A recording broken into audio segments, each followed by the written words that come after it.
dans les journaux, mais malheureusement, les médias de ce monde sont très, très pervertis, tordus dans ce qu'ils présentent.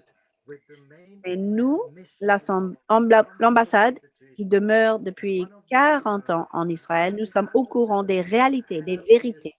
Une de nos tâches est en fait de transmettre l'information qui est véridique, véritable, en vue de ce qui se passe en Israël et au Moyen-Orient. Et c'est tellement important parce que nous sommes appelés à prier avec intelligence pour la paix de Jérusalem, pour le peuple d'Israël, pour la situation dans le pays.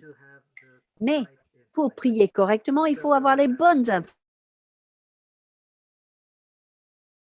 Nous accueillons David Parson ce soir, mais je vous souhaite tous la bienvenue.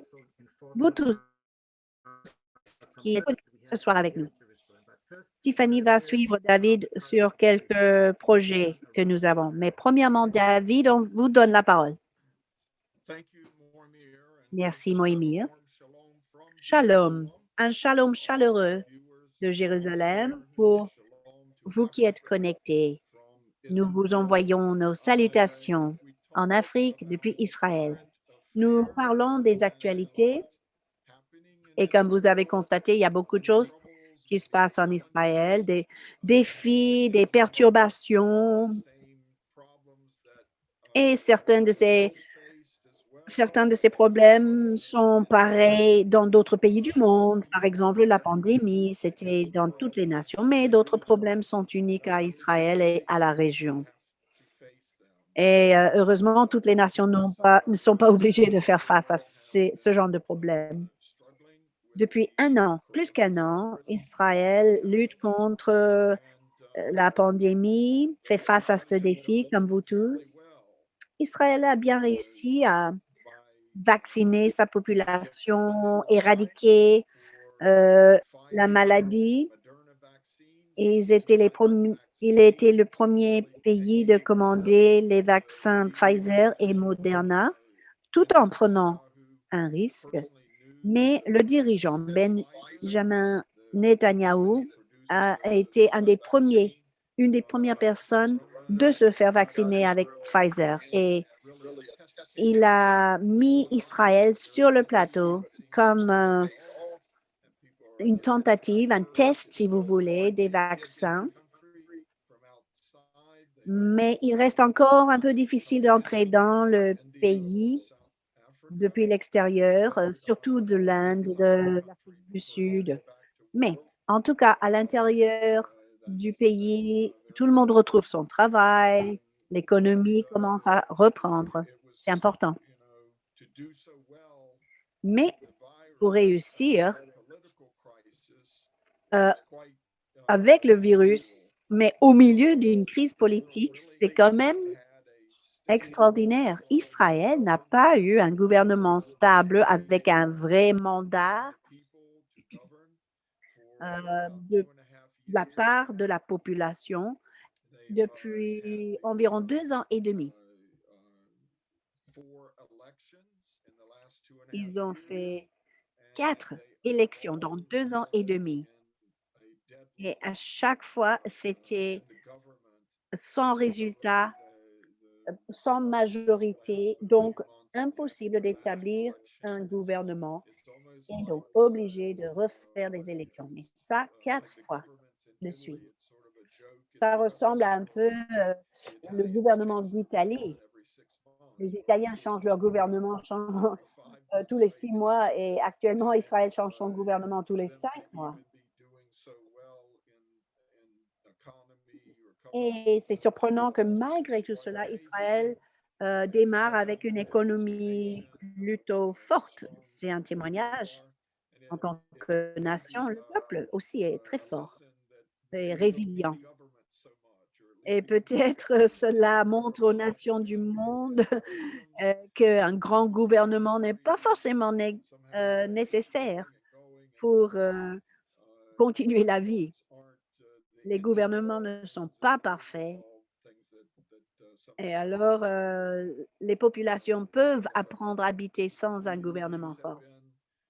Enfin, voici un exemple de quelques défis qu'Israël a confrontés ces derniers temps, depuis environ 2 ans. Et là, au moment de la sortie de la pandémie, cette dernière élection est toujours mise en question. On essaie toujours de former un gouvernement et à ce moment-là, les attaques des missiles ont commencé. Les roquettes, la guerre qui a duré quelques jours. Pendant 15 jours de guerre, beaucoup de missiles et de roquettes, ainsi que des incendies. Ce sont des Palestiniens à Gaza qui ont démarré ces incendies et Hamas qui a envoyé les roquettes. 4000 roquettes en 11 jours, 13 Israéliens tués,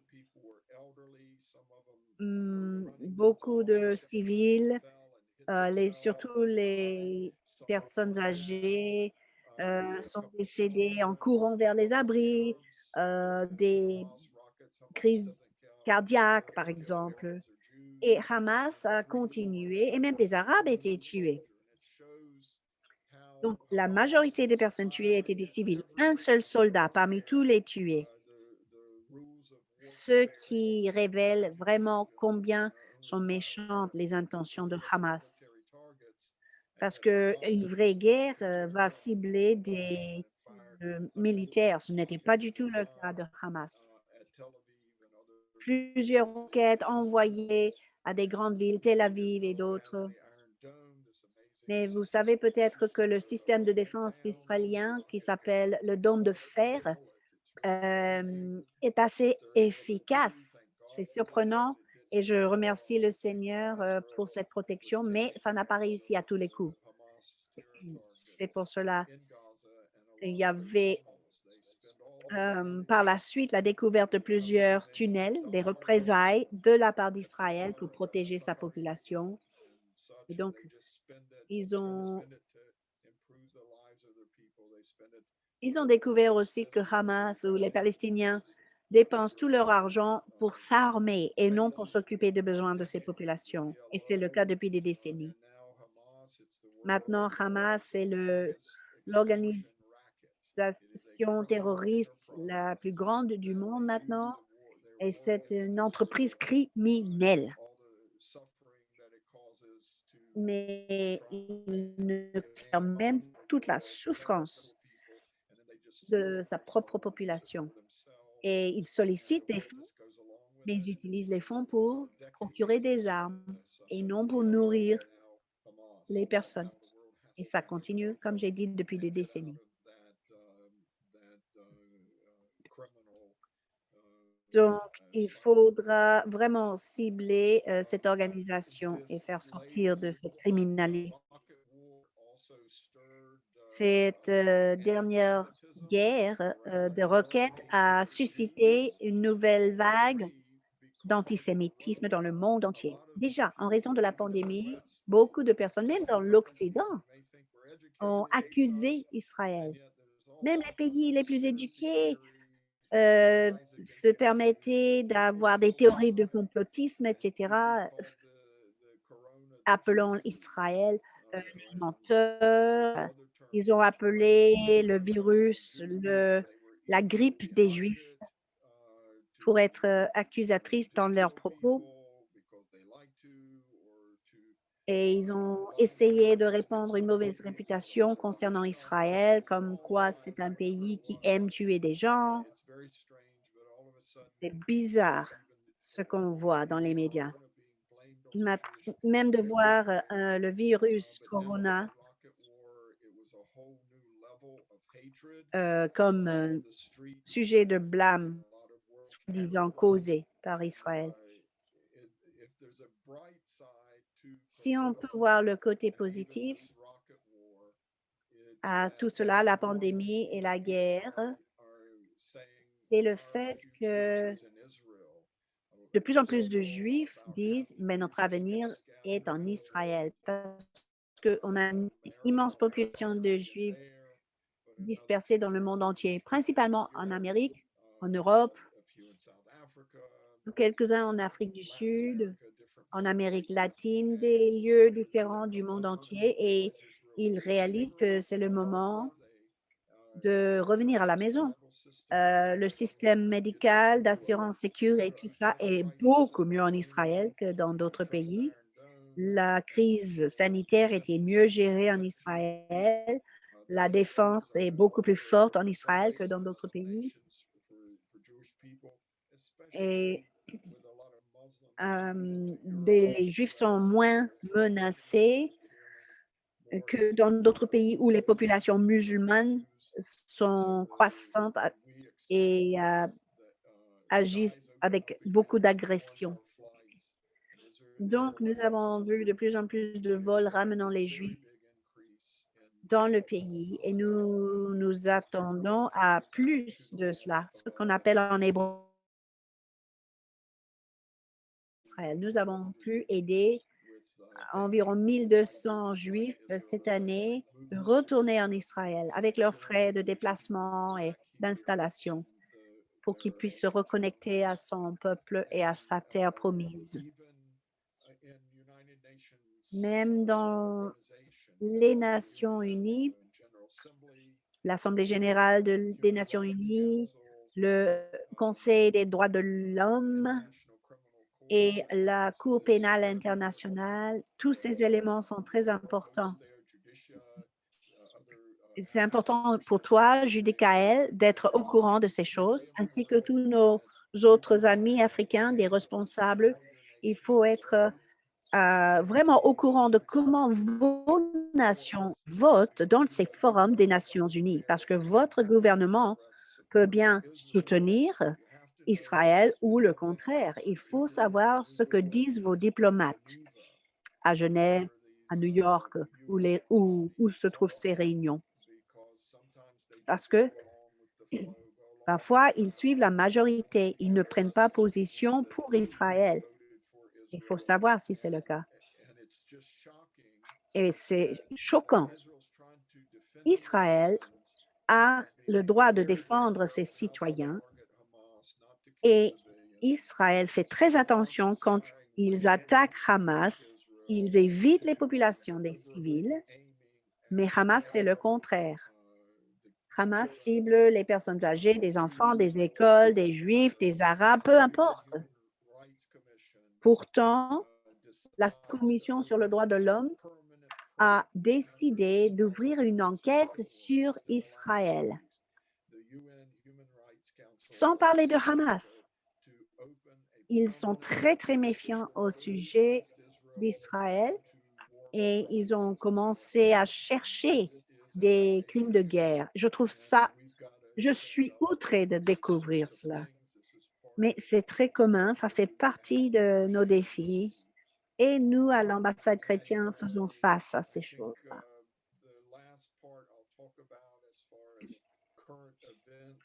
Autre chose concernant les actualités, le pays est très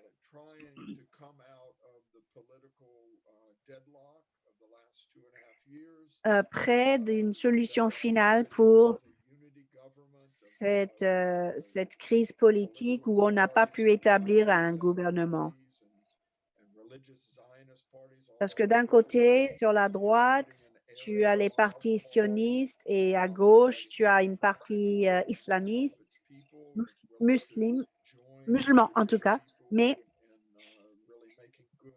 euh, parmi eux, il y a quand même des partis qui sont très responsables dans leurs décisions pour le bien-être du peuple. Mais c'est le premier gouvernement depuis 10 ans qui n'aura pas Benjamin Netanyahu comme Premier ministre. Il était parmi nos meilleurs leaders en Israël, surtout en concernant la démocratie, la sécurité du pays, le combat contre le terrorisme. Il était très, très fort dans ces domaines-là. Un dirigeant excellent. Il est venu à la défense de la nation et des libertés de la nation. Et il s'est opposé à Iran,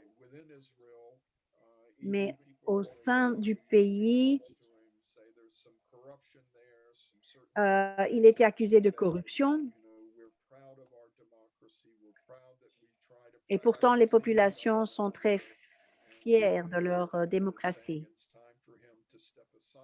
Alors, ils ont décidé, il est temps de changer de Premier ministre. Et peut-être vous, en Afrique, vous faites face aussi à ces défis gouvernementaux d'avoir un gouvernement sans corruption, par exemple.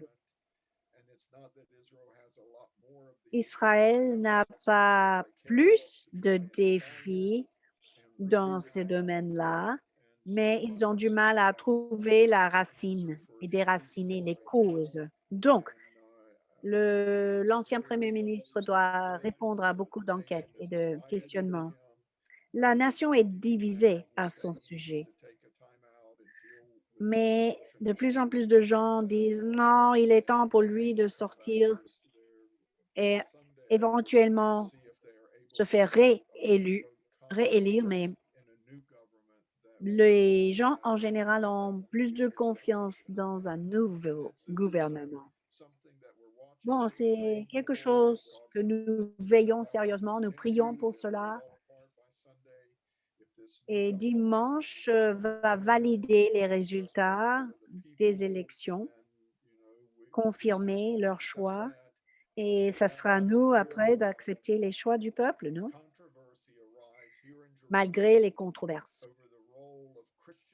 Il y avait même une question concernant le rôle des chrétiens du monde entier qui soutiennent Israël et qui prient pour Israël. Est-ce que les chrétiens doivent interférer dans les affaires politiques du pays? Est-ce que les chrétiens sont censés dire ah non, il faut changer du gouvernement ou il faut élire telle et telle personne? Alors, cette semaine, l'ambassade chrétienne était très, très impliquée dans le développement d'un message qui dit que notre soutien et notre amour pour Israël, notre engagement en Israël n'est pas conditionnel sur leur choix de Premier ministre, parce que le gouvernement sera là avant Netanyahou et ça existera après Netanyahou. Et notre engagement est biblique et non politique. Dieu nous a donné cet amour pour le peuple d'Israël et cette confiance que Dieu a choisi Israël pour bénir les nations. Et nous ne pourrons pas nous permettre de se tenir ou de tenir en faveur d'une partie ou prendre parti pour un côté ou l'autre. On ne peut pas solliciter un soutien pour le pays si on se penche sur un côté ou sur l'autre, parce qu'on sera blâmé pour le favoritisme.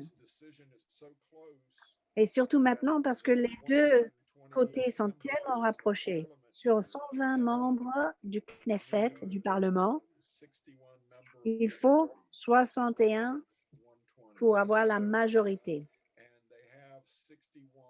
Et ils ont exactement 61 personnes en place.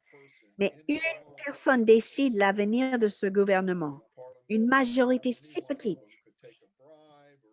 Et le risque de corruption ou de même crise cardiaque ou quelque chose d'ici dimanche, si quelque chose se passe, on sera obligé de faire une 5e élection.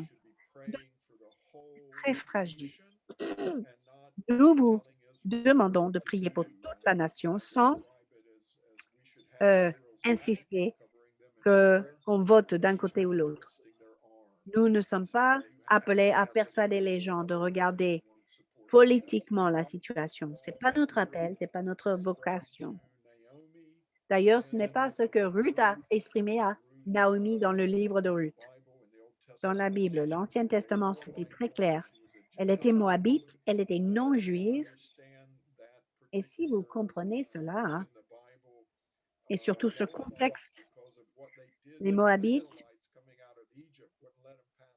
ne voulaient pas laisser passer les Israélites en sortant d'Égypte. Ils ont fait opposition et Dieu les a maudits. Et ils n'étaient même pas permis de faire partie de l'Assemblée d'Israël pendant 10 générations. Alors Ruth venait de Moab, elle était moabitesse. Et même si ces enfants euh, épousaient des Israélites, ils ne faisaient pas partie de l'Assemblée d'Israël. Ils ne pouvaient pas se considérer fils d'Israël. Mais Ruth avait un tel cœur de, pour Naomi. Ruth qui revenait à Bethléem, ce qui représente le peuple qui revient après l'exil. Et Ruth dit à sa belle-mère, je te suivrai, ton peuple sera mon peuple, ton Dieu sera mon Dieu, où tu meurs, je mourrai. Et c'est ce genre d'engagement que nous, les non-juifs, ont vis-à-vis d'Israël. Votre Dieu est notre Dieu. Vous avez vos opinions, mais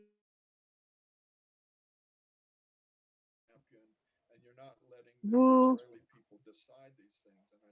n'êtes pas appelés à persuader le peuple d'Israël de voter d'une manière ou d'autre. Il faut reconnaître que Dieu est en train d'agir en Israël. C'est une situation sans précédent. Presque 3 ans, tout est gelé, aucun gouvernement qui peut fonctionner et ce n'est pas anodin, ce n'est pas par hasard. Dieu agit chez son peuple. Donc, il faut laisser Dieu agir, lui laisser l'espace d'agir et soutenir le peuple parce que c'est à eux de prendre les décisions. Que chacune de nos nations respecte la liberté des choix d'Israël. Et même dans nos propres pays, nous avons une responsabilité pour nos gouvernements et notre situation politique en tant que citoyens de nos propres pays. Je dirais que l'expression du soutien inconditionnel des chrétiens partout dans le monde est très, très important. Il y avait un dirigeant pro-Israël évangélique qui a levé sa voix et qui a dit publiquement d'une très, très, très mauvaise esprit, si vous expulsez Netanyahou, je ne vais plus soutenir Israël. Non, mais c'est aberrant. Il faut soutenir Israël, quoi qu'il arrive au niveau politique. Les dirigeants chrétiens partout dans le monde peuvent s'unir à nous, l'ambassade, dans notre prise de position et certains ont commencé à le faire déjà.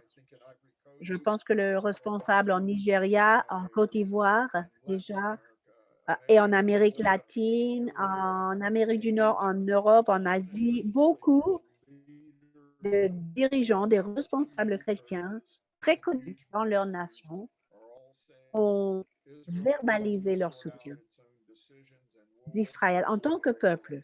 Et nous soutenons leur droit de choisir leurs élus, même si nous ne sommes pas d'accord. Mais c'est un soutien biblique et non un soutien politique. Et c'est une bonne chose de voir beaucoup de dirigeants chrétiens s'associer à notre prise de position. Je pense que ça signifie une maturité dans le corps de Christ et dans le mouvement de soutien pour Israël mondialement. Nous ne serons pas ballottés à gauche et à droite par les résultats des élections. Non, notre engagement est au peuple afin que Dieu puisse agir comme il souhaite, comme il décide dans le peuple d'Israël. Moïmir, je pense que j'ai tout résumé. Peut-être vous aurez des questions pour plus tard. C'était un privilège de m'adresser à vous. Merci d'être connecté avec nous. Merci, David. Ça nous a ouvert les yeux sur beaucoup de choses.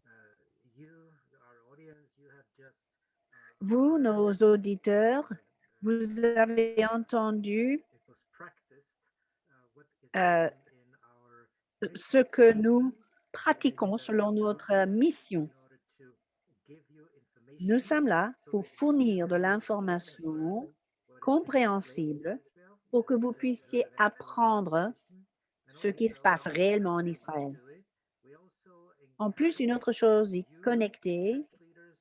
Nous vous encourageons, vous, les responsables dans l'Église, dans le corps de Christ, dans des pays différents. Nous vous encourageons à être des influences positives dans vos pays vis-à-vis du peuple d'Israël. Chaque nation a une voix dans les Nations unies, n'est-ce pas? Et beaucoup des prises de position contre Israël sont établies par des majorités automatiques, sans réfléchir, sans regarder les faits, examiner les preuves. Ils suivent la majorité et ils approuvent n'importe quelle résolution que nous considérons vraiment aberrante. De temps en temps, nous voyons des changements. Certains pays changent leur avis une fois qu'ils ont découvert la vérité et ils décident de choisir de faire les bons choix. Nous avons vu ça en Afrique. Un de vos voisins, Uganda, ils ont pris une bonne position dans la Cour pénale internationale en envoyant un document en faveur d'Israël et suppliant la Cour d'arrêter cette enquête. Et tout cela, c'est grâce à ce mouvement de communication et de prière. Chose que vous pourrez tous faire. Vous parlez à vos politiciens, vous les informez de la vérité et vous leur demandez de changer leur manière de voter, pas simplement suivre la majorité, mais examiner les faits de près. Et le Seigneur veut se servir de vous en Afrique pour accomplir ces changements au niveau de vos nations. Maintenant, je peux vous laisser le micro, Judy Kael, ou nos autres responsables distingués parmi nous. Nous allons pouvoir vous traduire en anglais si vous parlez français. Donc, sentez-vous libre. Y a-t-il des questions? D'accord. Merci, vice-président Parsons. Merci, vice-président Mojmir.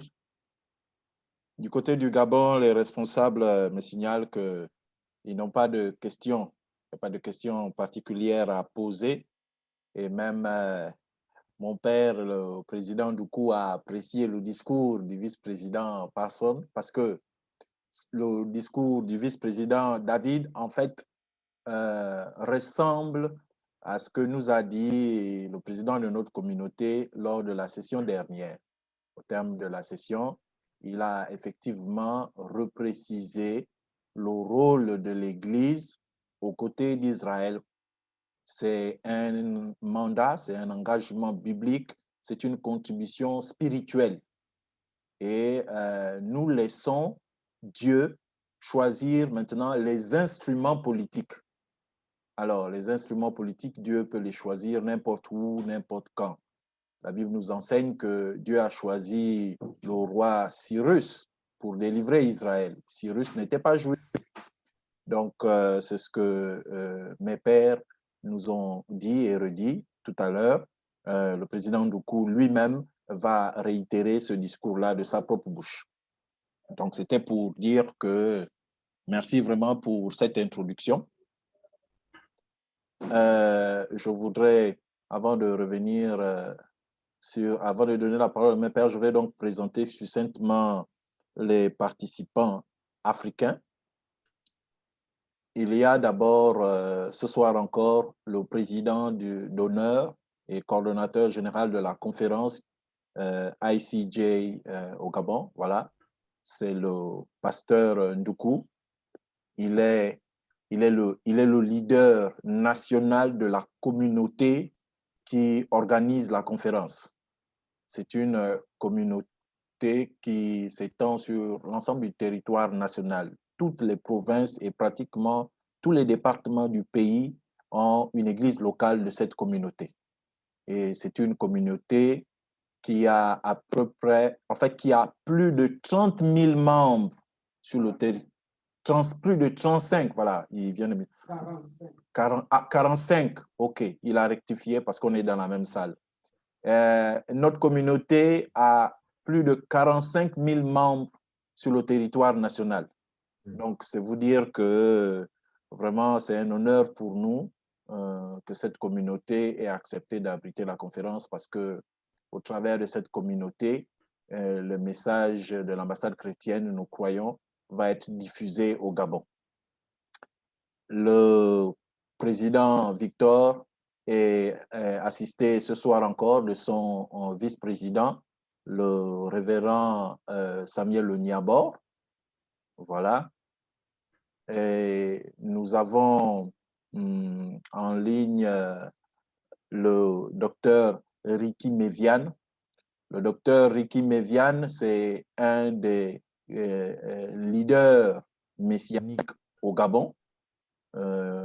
C'est l'un des orateurs de la conférence qui va se tenir ici à Libreville. Et c'est lui qui sera le chef de délégation du Gabon pour la conférence ICJ en Centrafrique.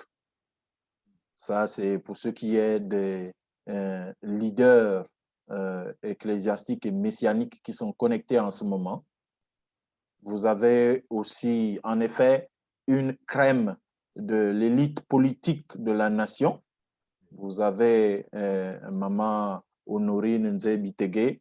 Elle est ici connectée en tant que fondatrice de l'église Centre de prière victorieuse. Mais Dieu nous a fait grâce parce que Maman, non seulement est fondateur d'une église, mais elle est sénateur.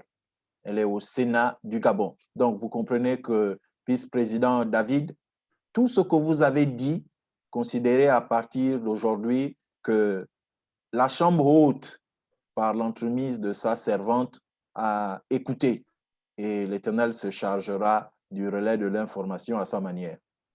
Vous avez aussi, sur le plan politico-administratif, Son Excellence, Monsieur Nakombo, le maire central de la ville de Bangui, qui est toujours fidèle à nos rencontres, qui est aussi connecté.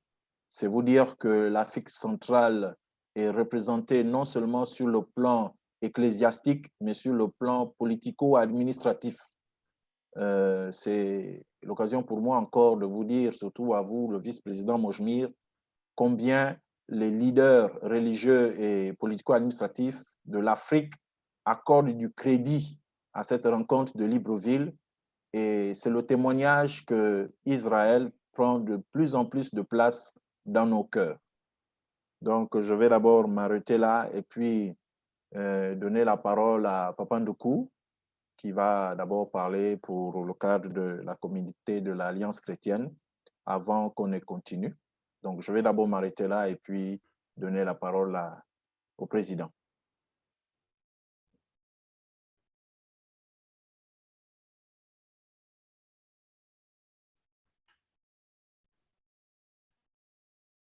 Il est ouvert.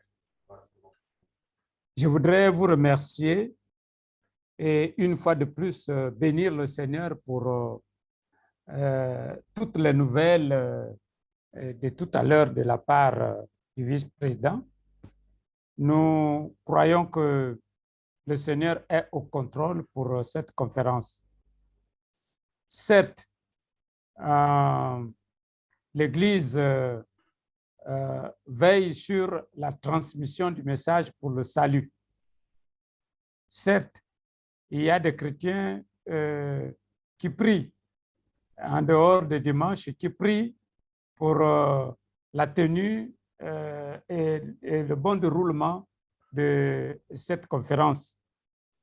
Toutefois, le Gabon, en matière de la pandémie, a marqué une particularité et je vous l'avais dit la dernière fois que ici, les chrétiens sont convaincus que Christ est au contrôle malgré cette pandémie. Les chrétiens se mobilisent malgré que nous n'avons pas toute la liberté dans nos cultes, parce que nos cultes jusqu'à maintenant sont toujours confinés, nous ne pouvons pas nous retrouver comme par le passé librement. Il y a un nombre limité et c'est ce qui fera en sorte que quand nous serions au Gabon, plusieurs ne vont pas être autour dans la salle de conférence, ils suivront cette conférence en ligne parce que nous avons un nombre limité autorisé à se retrouver en réunion. Mais notre Église, généralement, quand nous présentons les situations liées à la transmission de la parole de Dieu, la bonne nouvelle, bien, l'État nous accorde, et c'est ce qui accorde ce que nous sollicitons, et c'est ce qui a fait en sorte qu'on vous a accordé les autorisations d'entrée. Toutes les autorisations qui ont été présentées à temps ont été accordées et vous pouvez donc vous assurer que vous rentrerez librement. Toutefois, nous sommes en prière parce qu'il y a une nouvelle réglementation en ce qui concerne la pandémie, c'est que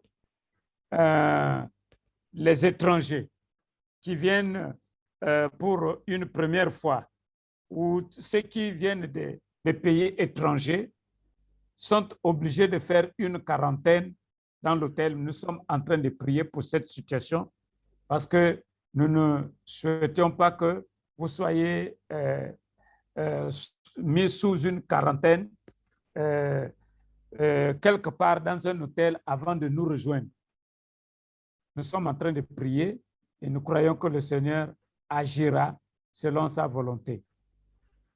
L'Église se porte bien. L'Église travaille, mais l'Église est limitée dans ses activités. Et quand je parle de l'Église, il n'y a pas que l'Église de l'Alliance chrétienne qui va vous accueillir, mais le corps de Christ au Gabon. Le corps de Christ au Gabon. Mais nous bénissons le Seigneur que parmi ceux qui vont vous accueillir, il y a des personnalités qui sont aussi influentes et qui seront de la partie. Et ils sont, nous prions, nos porte-parole et notre confiance de pouvoir traduire ce qui se dit au pied du gouvernement. Dieu est celui qui place qui il veut. Dieu est celui qui est au contrôle dans nos nations pour la transmission de l'Évangile. Mais nous n'oublions pas que la transmission et le salut de tout un chacun est sous condition parce que le diable est à l'œuvre pour empêcher la conversion. Et c'est pourquoi ceux qui connaissent la parole de Dieu, lorsque nous examinons l'état d'Israël, nous sommes dans le plan de Dieu. Dieu est pour Israël, Dieu délivrera. Autant qu'il apporte ce salut à d'autres, il pense à son peuple qui est en Israël, comme il pense au peuple qui est au Gabon, comme il pense au peuple qui est aux États-Unis, et etc. Mais cette particularité d'Israël, tous ceux qui ont franchi le pas de la parole de Dieu, qui se sont donnés à Christ, ils savent qu'Israël est dans le plan merveilleux de l'Éternel. Donc, merci beaucoup. Une fois de plus, nous sommes est en train de travailler, est en train de prier. L'équipe est à votre attente. Judy.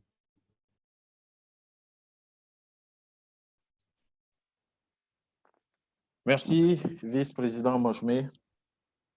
Dans le protocole, nous allons continuer tout à l'heure, mais peut-être laisser un peu une pause avec Tiffany pour la fête des tabernacles.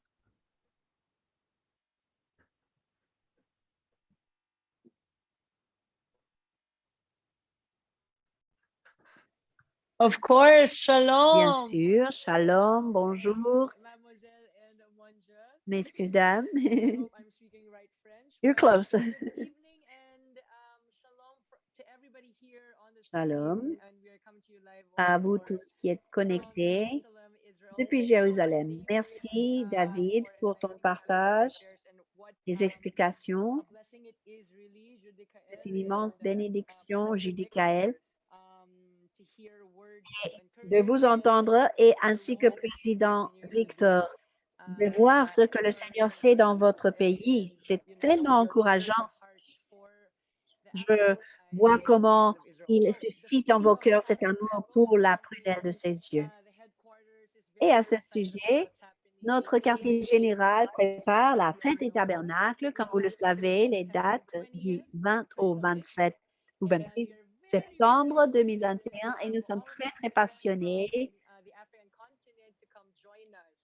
Et nous invitons tous nos amis du continent africain à vous connecter à cette conférence hybride, comme on dit, simultanément en présentiel et en ligne, en même temps, notamment en raison des restrictions sanitaires et voyages. C'est très limité pour cette raison-là. Tous les pays ne peuvent pas venir en Israël, mais ce qui me passionne, c'est vraiment cet aspect virtuel de participer à la conférence. Tout ce que nous avons fait depuis l'année dernière a porté du fruit parce qu'on a entendu beaucoup de témoignages des extrémités de la Terre, même d'Afrique, d'Asie, à des îles du Pacifique, du Sud, de Fidji, des Amériques. Et nous avons hâte de voir ce que le Seigneur va faire cette année. Donc, je vous donne les dates du 20 au 26 septembre. Si je ne me trompe pas, David et Moïmir et Judicaël, c'est dans moins de 100 jours. Wow! Nous sommes tellement enthousiasmés. Voilà, vous voyez, les jours d'Élie, c'est le thème. Ça commence par un événement à Qumran, c'est le sud d'Israël. Et chaque jour, nous irons d'un site à un autre pour faire simultanément une fête et un voyage à travers le pays. Donc, pour ceux qui sont sur place et pour ceux qui suivent en ligne, tout sera transmis.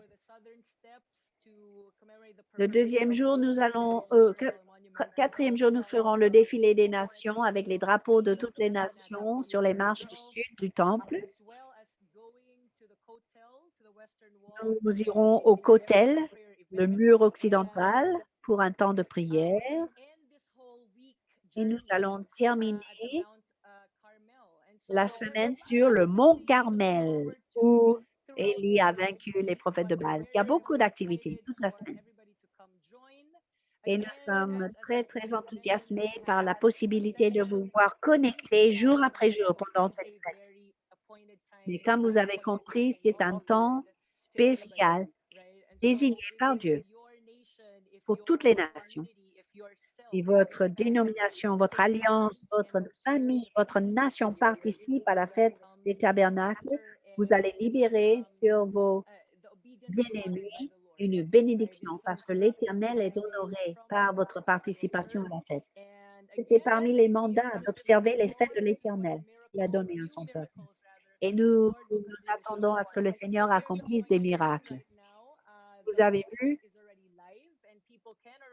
sur l'écran que le site pour vous inscrire est en opération en anglais. On travaille sur la traduction en français. Et Moïmir et Judicaël va vous annoncer quand le site est mis en français. Donc, en bas, vous voyez le site on.isej.org/FOT 2021. Alors, pour 50 dollars américains, vous avez le forfait de base qui comprend plus de 100 enseignements sur les actualités, sur la vie d'Élie, sur l'histoire d'Israël, sur l'Alliance, mais beaucoup, beaucoup de thèmes. Le deuxième forfait, pour 2 fois ce prix, vous pourrez recevoir des choses dans votre pays après la conférence, des pins, des calendriers. Et puis le troisième forfait, c'est tout cela, plus une offrande en honneur d'Israël. Alors, ce que nous vous encourageons à faire, c'est organiser des regroupements pour participer à la fête, ce qu'on appelle en anglais les watch parties. Appelez vos frères et sœurs à faire une célébration, célébrer la fête de l'Éternel, regrouper les personnes en fonction des restrictions sanitaires, évidemment, mais dans une maison, par exemple, ou dans une église, ou dans une salle, vous pourrez donc participer en tant que petit groupe et nous allons vous donner l'adresse dans le chat de ce Zoom et nous pourrons vous fournir plus de détails. Mettez simplement dans le sujet Watch Party Afrique. Nous avons hâte de vous voir connecter à la fête des tabernacles. Si nous pouvons faire quelque chose pour vous aider, envoyez-nous un message et nous serons très heureux de vous servir. Merci, Tiffany. Cette information est très parlante. Je rajouterai juste un détail. Toute la fête des tabernacles, y compris les streamings en direct et les séminaires, seront traduits. Nous allons organiser les traducteurs pour les live streams et c'est Catherine qui fait la coordination des traducteurs ainsi que tous les séminaires supplémentaires. Tous seront enregistrés et traduits et certains auront même des orateurs francophones. Et cela vous permet de sélectionner ce que vous voulez et l'entendre en français. Judicaël, je te redonne la parole si tu as quelque chose à rajouter. Merci, vice-président Mojmi. Vous avez introduit un point, en effet. Un des séminaristes ou bien un des conférenciers du Gabon dans le cadre de la fête des tabernacles, nous souhaitons que ce soit le docteur Ricky Méviane. Le docteur Ricky Méviane, c'est l'un des orateurs de la conférence de Libreville et qui sera aussi parmi les orateurs de la conférence de Bangui. Et vous comprenez que c'est une icône messianique au Gabon. C'est une icône messianique.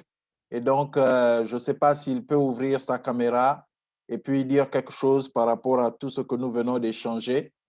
Ça vous permettra aussi à vous, vice-président Mojmir, d'entendre de sa propre voix cet orateur, cette icône messianique du Gabon. Docteur Méviane, si vous pouvez nous dire quelque chose.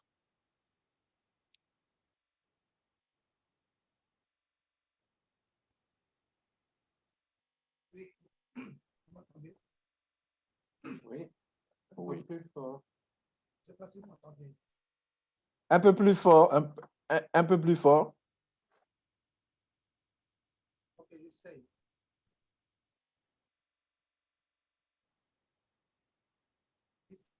Cette partie, c'est bon? Tu entends bien? Juste un peu, mais Un peu plus fort, l'homme de Dieu. augmentez un peu le volume. Aujourd'hui, la technique... Oui, il y a un problème. Bon, allez-y, dites quelque chose pour que l'ambassade chrétienne, Tiffany, Catherine et tout le monde, au moins on pourra quand même avoir l'honneur d'écouter votre voix. Oui, nous voulons bénir le peuple d'Israël déjà et dire merci au vice-président Moïmir Kalous et nous prions vraiment pour que le Gabon puisse être béni par cette conférence qui se prépare et nous croyons que ce programme est vraiment un programme divin. Nous voulons bénir donc le peuple, la nation et la terre d'Israël et préparer notre nation parce que nous savons qu'effectivement, il y a aussi la conférence de Bangui. Et nous croyons donc que l'Éternel est en train de faire de très, très, très grandes choses. Nous rendons grâce à Dieu parce que nous croyons que l'Église chrétienne du Gabon est l'instrument que Dieu a utilisé, a choisi pour permettre que cette rencontre ait lieu. Nous prions aussi pour que nos différents orateurs qui sont pour l'instant bloqués parce que nous apprenons qu'il y a des problèmes au niveau des annulations de vol, croyons que Dieu permettra que ces hommes et ces femmes qui vont venir puissent être effectivement au niveau du Gabon. Soyez bénis et shalom, shalom. Merci. Thank you for your words and for your prayers. Oui. Donc, vice-président Mojmir, le docteur Kim Evian, si vous vous souvenez, il avait parlé lors de la session dernière, la semaine passée, il a dit quelque chose brièvement. Donc, et comme j'avais enregistré la session de la semaine passée, donc, si besoin, je pourrais toujours vous envoyer le lien sur YouTube pour voir ce qu'il avait dit. Les pères religieux, ecclésiastiques et messianiques donc, ont dit un mot. Je ne sais pas si le maire de la ville de Bangui, je l'ai vu tout à l'heure, voilà, Excellence, je crois que vous avez quelque chose à nous partager. Vous avez la parole.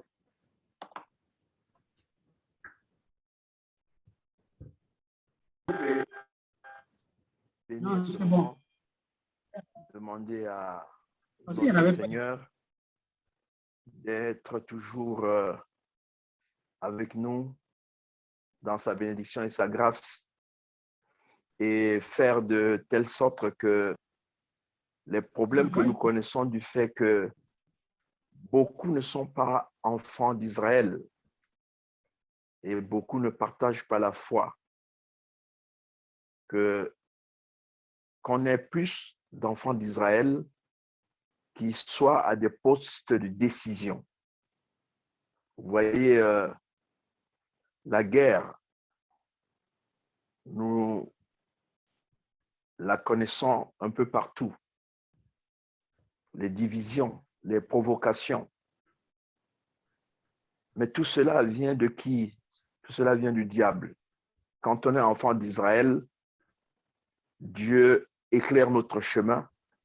Dieu décide de nous orienter dans les décisions qu'on prend. Et Dieu préserve également les plus pauvres, les plus faibles. Alors, j'ai suivi tout à l'heure que grâce à Dieu, Israël tient debout. Et c'est vrai. Nous sommes tous enfants de cette nation, qu'on soit du Gabon, du Cameroun, qu'on soit du monde. Nous sommes enfants d'Israël. Mais notre bataille reste celle qui est inscrite dans le combat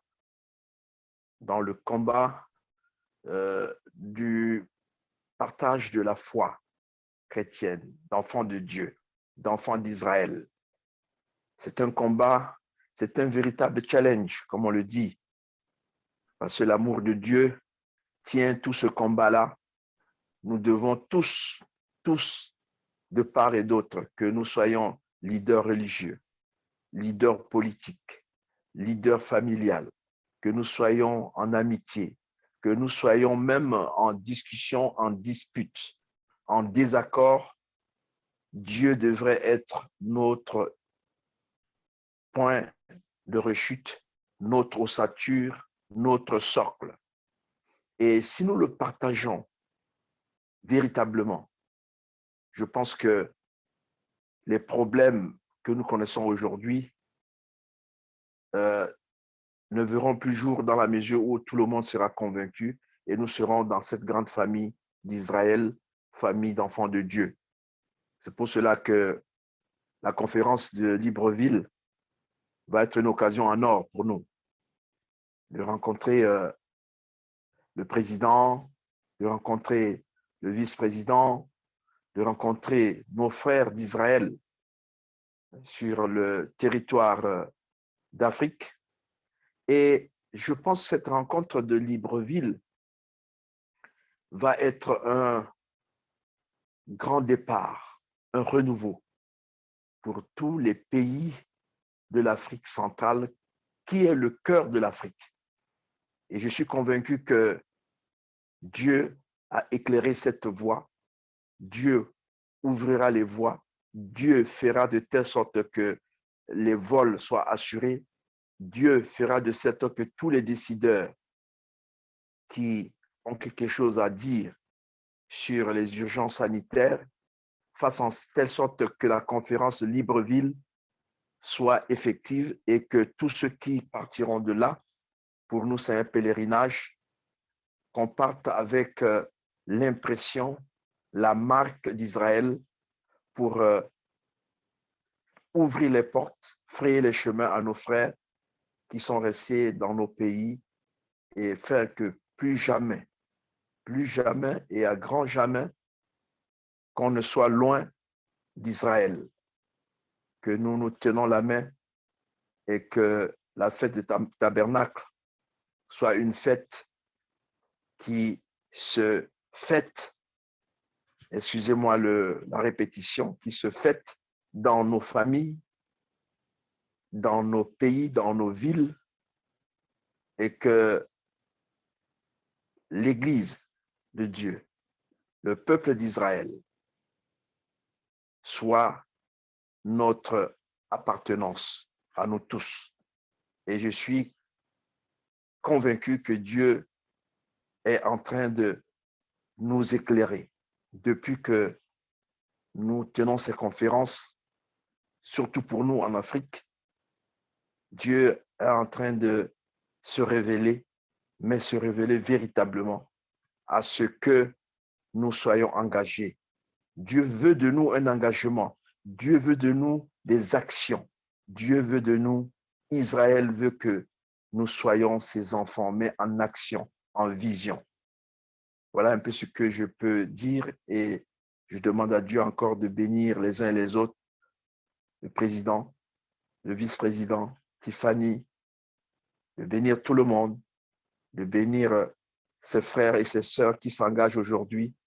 C'est un embryon, c'est un noyau, et que ce noyau fasse à ce que tous les pays du monde soient engagés à être dans cette grande famille du peuple d'Israël. Shalom, je vous remercie. Shalom.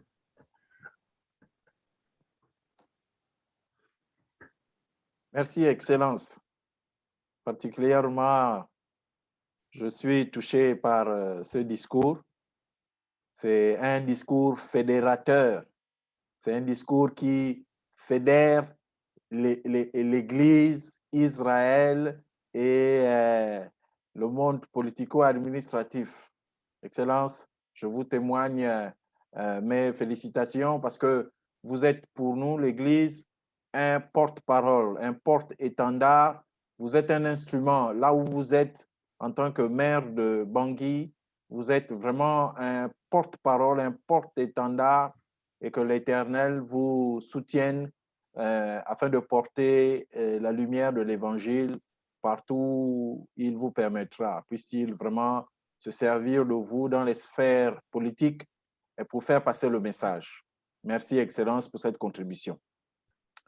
Vice-président Mojmi, avant de revenir encore vers vous, je voudrais signaler qu'il y a le révélant Akoublou qui sera le représentant de la branche embryonnaire ICJ du Bénin. Je souhaiterais que le révérend Akoublou aussi, Jacob, qui a déjà reçu sa lettre d'invitation pour venir au Gabon et qui a déjà aussi reçu le visa d'affaires octroyé par l'ambassade du Gabon. Donc, révérend Akoublou, si vous avez aussi quelque chose, une contribution, vous avez la parole.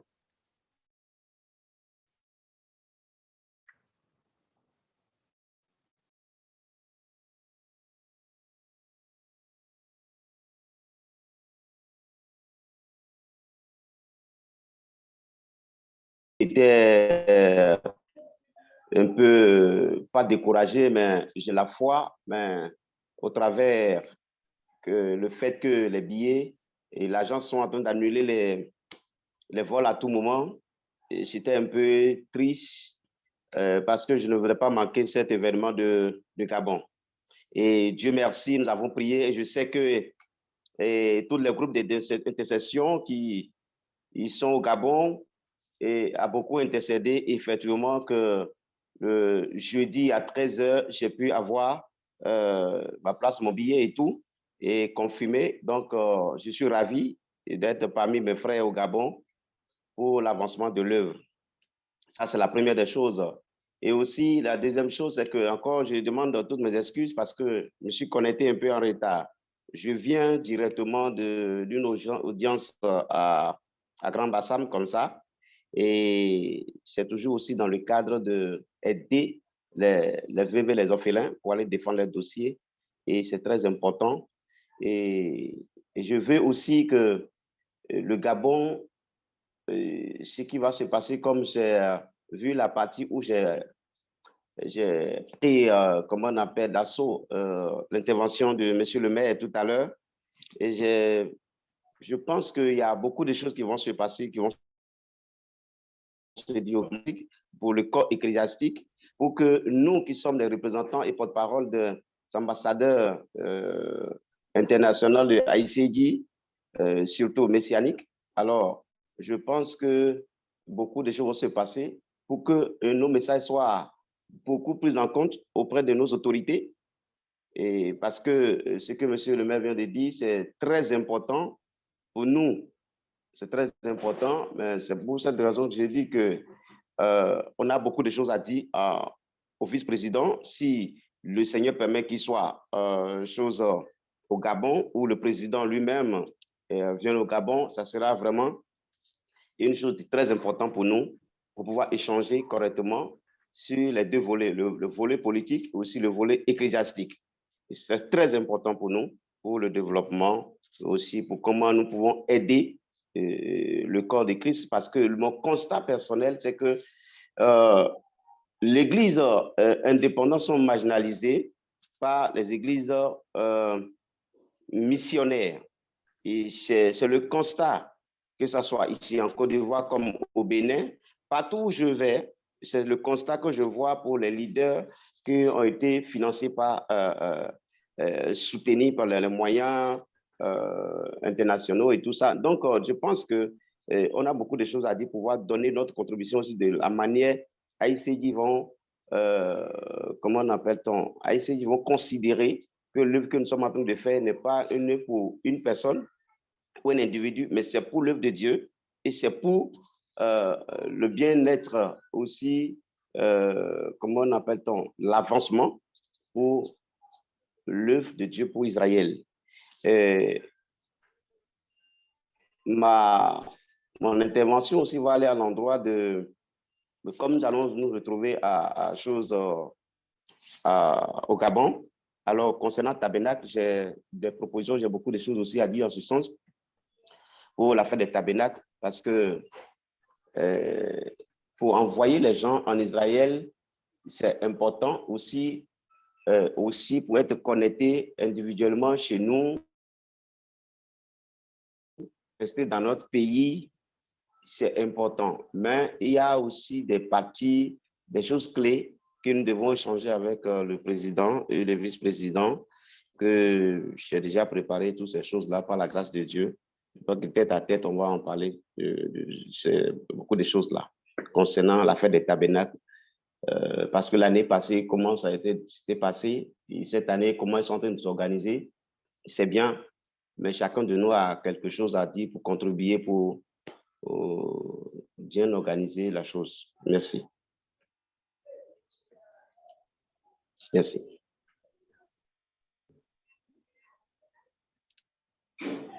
Merci, Bishop Jacob. Vice-président Mojmir, okay. Avant que nous ne continuions avec la série des leaders ecclésiastiques, messianiques et africains, je souhaiterais d'abord vous donner la parole si déjà vous avez des réactions par rapport à tout ce qui vient d'être dit déjà par le représentant du Bénin, représentant du Gabon, représentant de Centrafrique.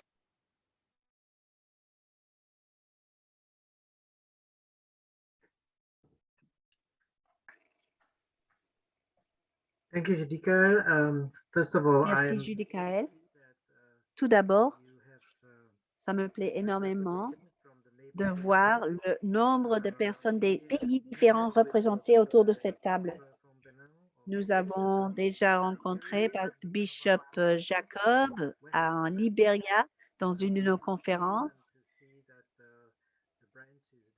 Je suis vraiment contente de voir que la branche grandit et l'impact croît, agrandit aussi, augmente.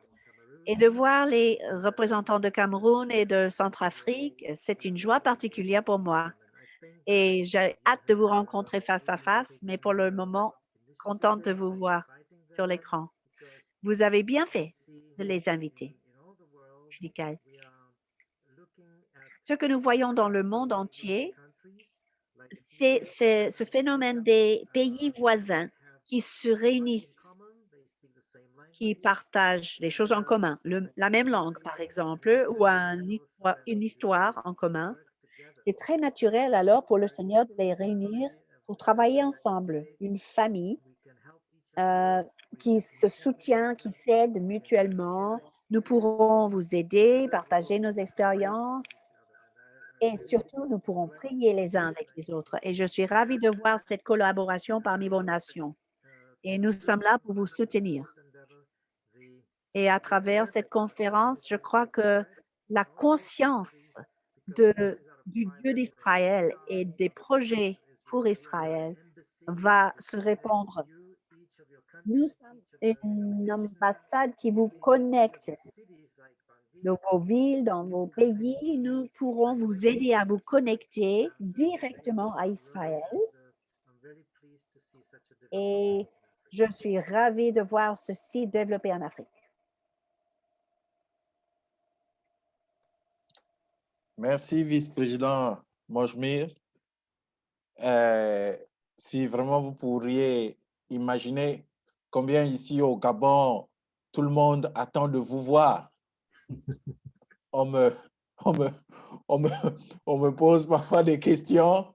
Sincèrement, votre arrivée, vraiment, pour nous ici, nous n'osons pas imaginer la conférence sans le vice-président Mojmir.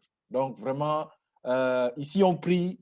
Au Bénin, on prie. En Côte d'Ivoire, on prie. En Centrafrique, ils ont organisé même des journées de jeûne et de prière dans lesquelles vraiment le voyage du vice-président Mojmir est capital. Vraiment, c'est un événement fédérateur.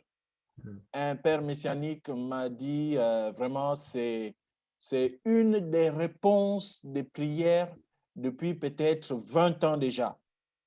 Ça veut dire que il y a des églises entières au Gabon qui demandent à Dieu la tenue de ce genre d'événement.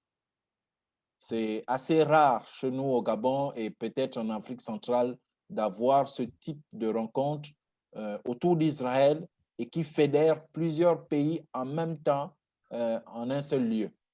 Donc, vraiment, c'est pour vous réitérer l'importance qu'en Afrique centrale, en particulier, nous accordons à cette manifestation.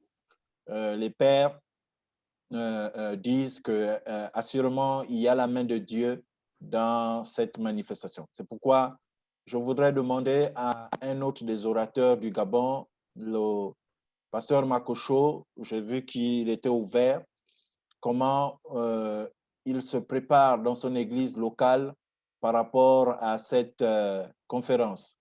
Pasteur Makocho, est-ce que vous pouvez nous rendre témoignage la manière avec laquelle votre église messianique se prépare pour la conférence?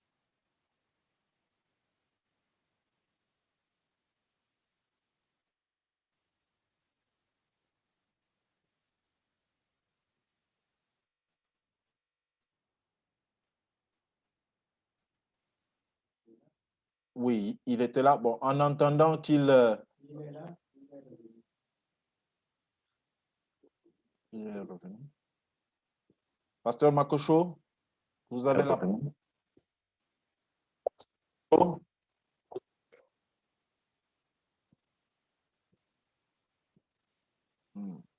On dirait qu'il voilà, on dirait qu'il y a des soucis techniques.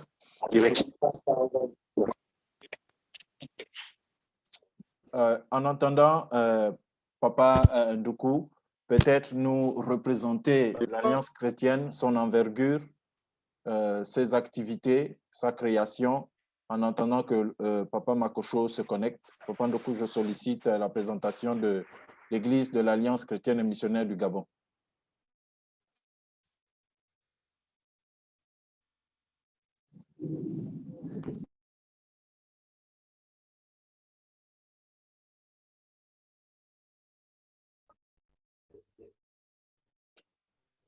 Voilà. Oui, vas-y. Oui, Papa Makocho, vous pouvez ouvrir votre caméra et nous dire comment est-ce que votre église locale messianique se prépare pour la conférence.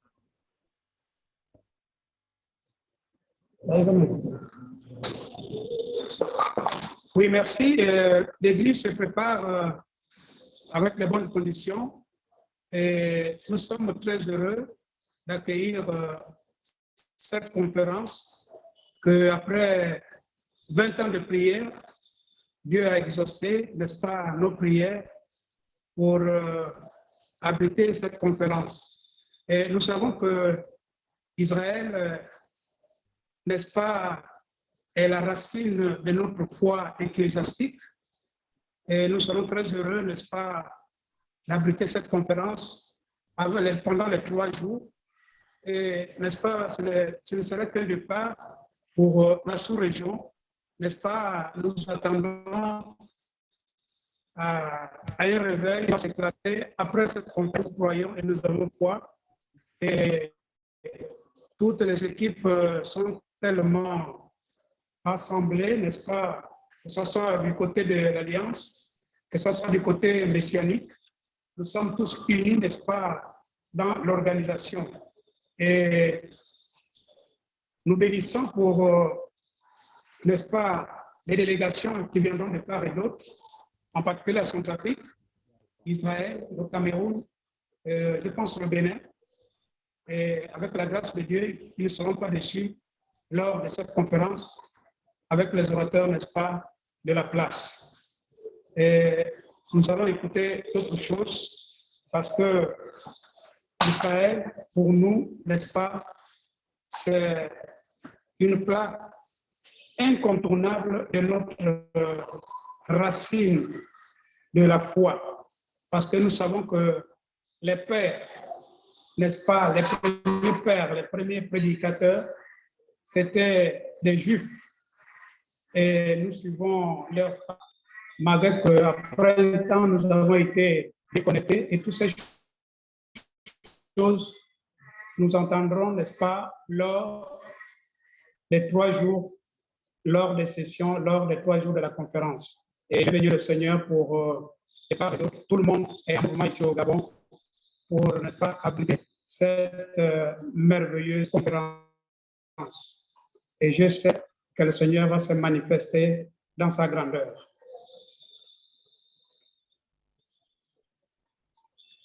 Merci, Pasteur Bernard, pour la contribution, le témoignage de comment est-ce que l'Église biblique de la grâce de Christ se prépare.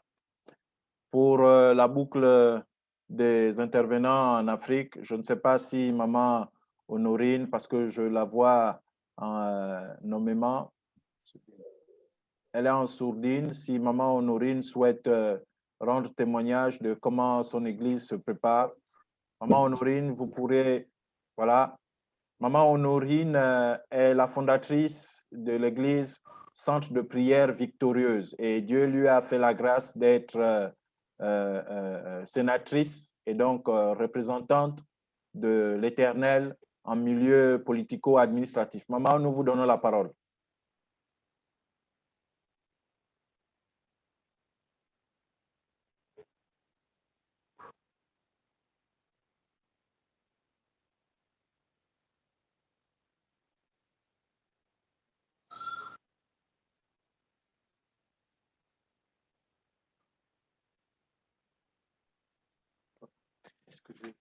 On dirait. Bon. Vice-président Mojmir, on dirait que la sénatrice a un souci.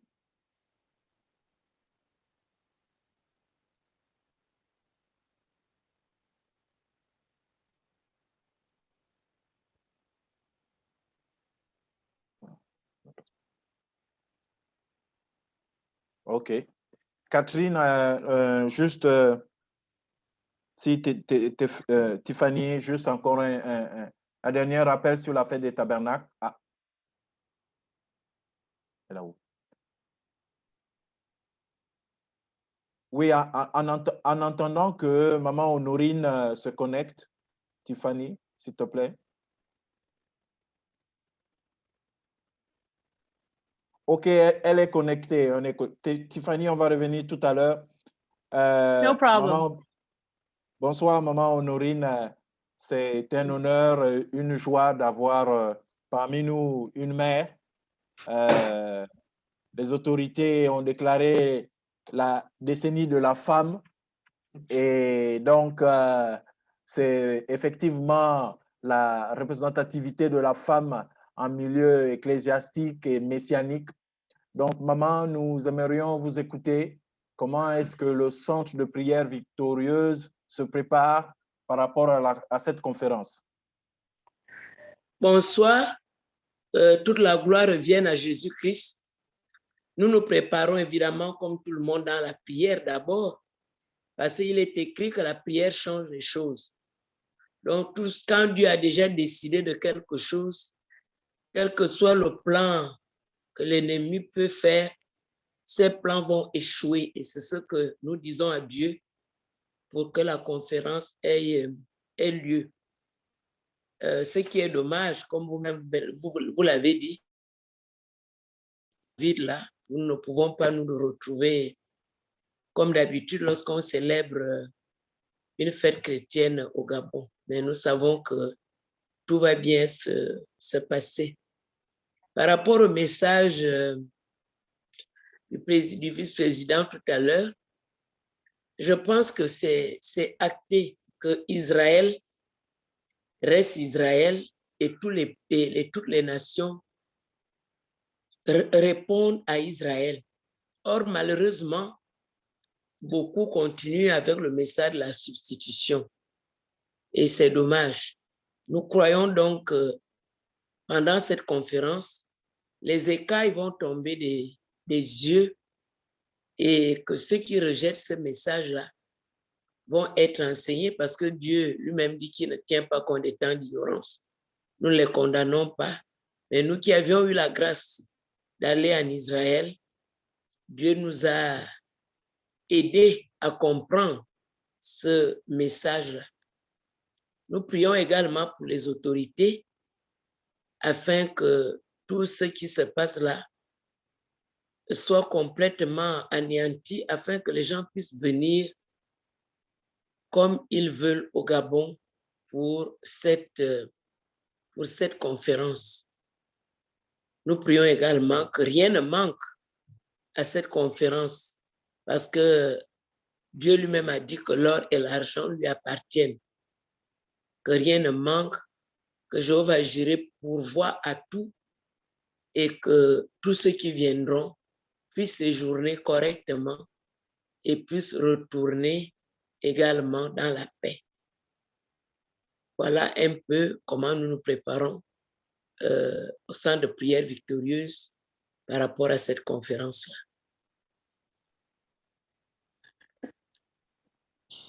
Merci, maman. Ton fils, je suis honoré. J'ai un sentiment de sécurité.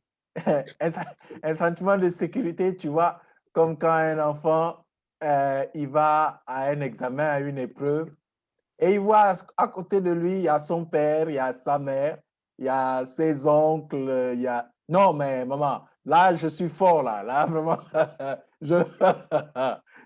j'ai toute la famille du pays. Non, merci, maman, et on se verra très prochainement.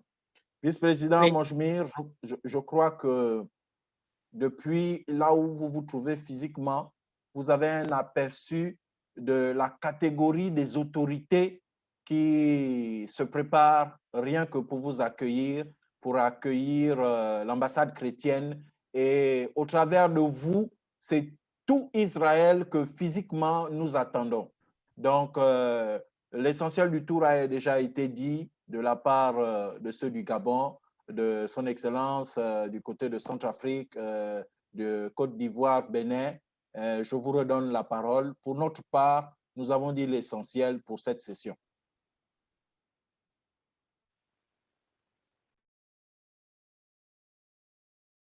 Thank you, Judicaël. Thank you. Merci, Judicaël. Merci à nos invités, nos partenaires distingués. C'est un honneur pour moi de partager cette soirée avec vous. Et j'ai hâte de vous rencontrer, vous voir face à face. C'est vraiment un sujet de prière parce que nous avons découvert que les vols ne sont pas faciles, les billets ne sont pas faciles à obtenir et nous faisons confiance à Dieu. Je suis très impressionnée par l'engagement, le dévouement que j'entends de votre part dans l'organisation de cette conférence. Cela me montre que vos pays aiment Israël et vos pays ont compris l'importance d'Israël dans le plan de Dieu. Et je sais que vous avez une bénédiction pour cela. C'est particulièrement touchant pour moi de voir les représentants et du monde ecclésiastique et du monde politique, y compris Monsieur le maire de la ville de Bangui. Ça veut dire pour moi que nous sommes ensemble dans la construction du royaume de Dieu. Et c'est le royaume de Dieu qui peut envahir tous les domaines de la vie, y compris spirituellement et politiquement et pratiquement et économiquement. Donc, toutes ces sphères-là sont importantes dans ce que Dieu veut faire en faveur d'Israël. Et c'est une manière de libérer la bénédiction de Dieu sur l'Afrique. Et nous allons pouvoir partager des moyens pratiques de vous connecter à Israël. Par exemple, dans le domaine d'agriculture, irrigation, Israël est parmi le top des tops. Et Israël est prêt à partager ces techniques. Ce n'est pas un pouvoir colonial. Israël est un pays des réfugiés qui sont revenus dans leur pays. Après des centaines d'années, c'est un peuple qui sait ce que ça veut dire être exploité. Donc, il y a cette identification avec les pays africains. Sur ce, je pense que nous avons bien utilisé notre temps pour ce soir et nous arrivons à la clôture. Je voudrais donc demander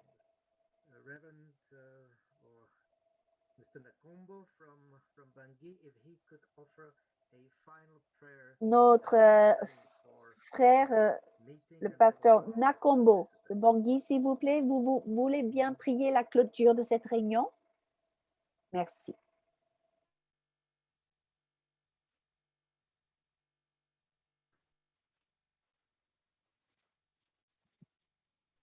Vous m'entendez?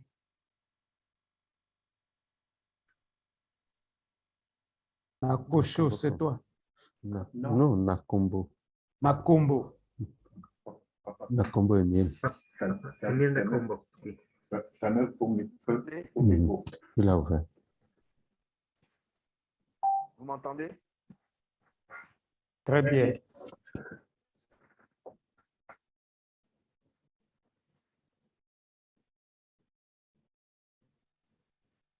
Je voudrais demander la faveur de Dieu, qui est l'alpha et l'oméga, pour que Israël, le peuple d'Israël, qui a souffert tant, qui continue de souffrir, que ce peuple béni de toi-même